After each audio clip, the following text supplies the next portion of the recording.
Hello all, this video is about how to store green chili in refrigerator. Remove the stems from the green chili. I have removed the stems from the green chili. Now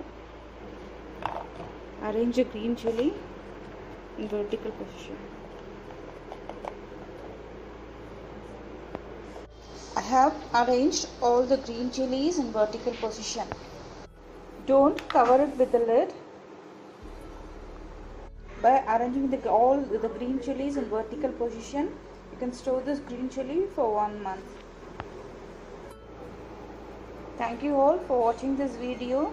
If you like this video, just subscribe to my channel. Bye bye.